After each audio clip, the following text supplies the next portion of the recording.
Thanksgiving. Excuse me. It's the boy Panda bringing you the Week 11 review. Um, yeah, so I've already mentioned it basically every freaking week at this point in time. Don't expect to have it stop at this point in time. But yeah, don't start players that aren't going to play. It's very simple. Um, don't start them. If your strategy is to hold on to your roster because you like it better than the options on the free agent market, I mean, that's not. First off, cornerbacks and safeties are a dime a dozen. You can find someone.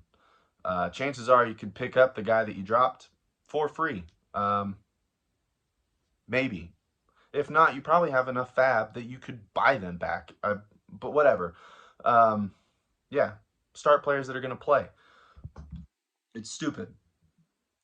So, with that being said, I kicked his ass. Buffalo. Buffalo all day. I actually don't like the animal itself. I think they're ugly and big and dumb and whatever. Basically, a super furry cow. Uh, but yeah, I won. I needed to win. I kicked his ass. Felt great. Second highest score of the week. Um, yeah. Then Nailbender got the surprising win over his opponent, who started Amari Cooper, who didn't play because he was hurt. Um, sometimes you just gotta let it out. Anyway, yeah. So I didn't do the review last week, but I did do a video, and in it I mentioned how certain owners had free victories. I'm going to talk about them. I'm already talking about one, but Nailbender ended up beating him, 113.42 to 98.12. That's the low score of the week.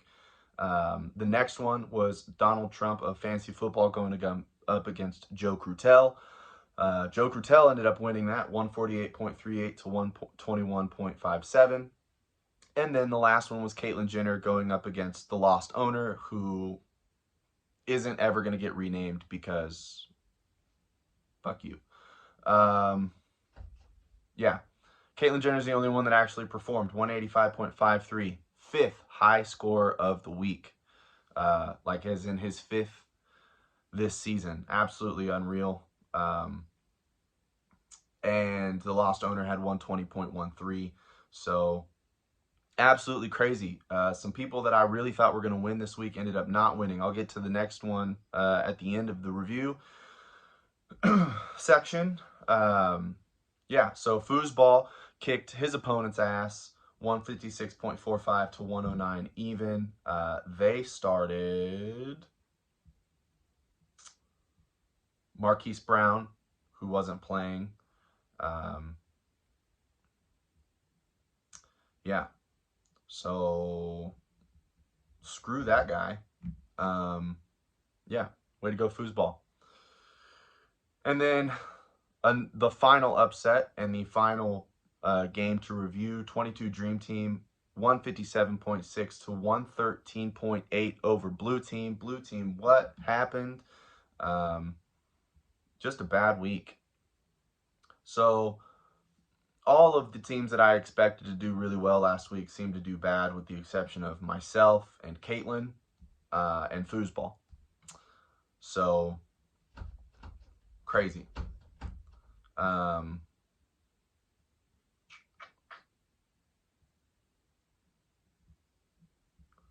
Yeah. By the way, so Caitlyn, I said 5 top scores of the week, also has 3 low scores of the week, which is also the most out of any owner. So that's a crazy, weird thing you got going on there.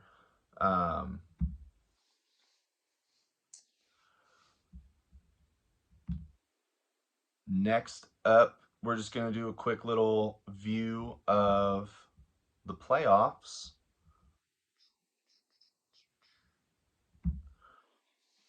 So far, the 6 that are in are blue team still holding on to that 1 seed.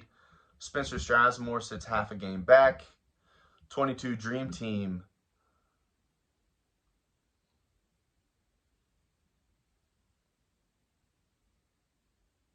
Oh, that's the head-to-head record. That makes more sense. Okay.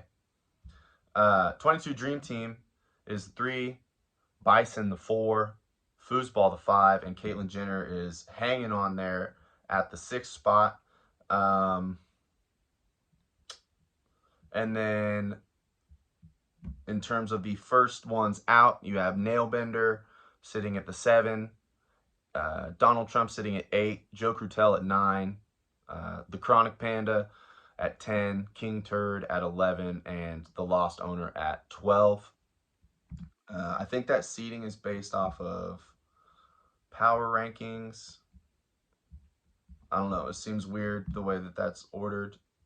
Or maybe I'm just worse than I thought. I don't know. So yeah, keep an eye on that playoff picture. The bottom, really from seeds 3 down, so your wild cards plus that last conference, division champion, still very much in doubt with 3 weeks to go. Take a look at these seedings. Spencer Strasmore and Bison remain tied for the conference crown in Trumptown, division crown in Trumptown. I'm getting college mixed up here.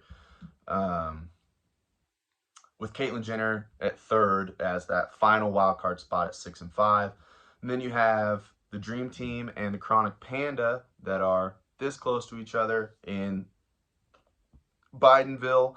I basically have to win twice,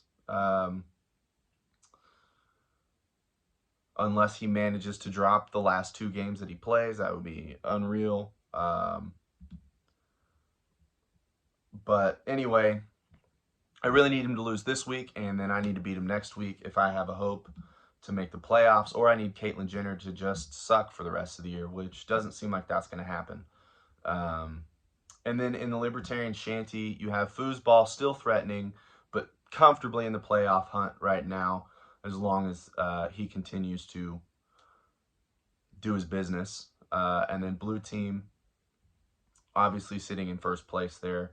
I feel like I'm screwing the way that I'm talking about this up in all sorts of ways, but whatever. It's Thanksgiving. And yeah, I got things on the brain.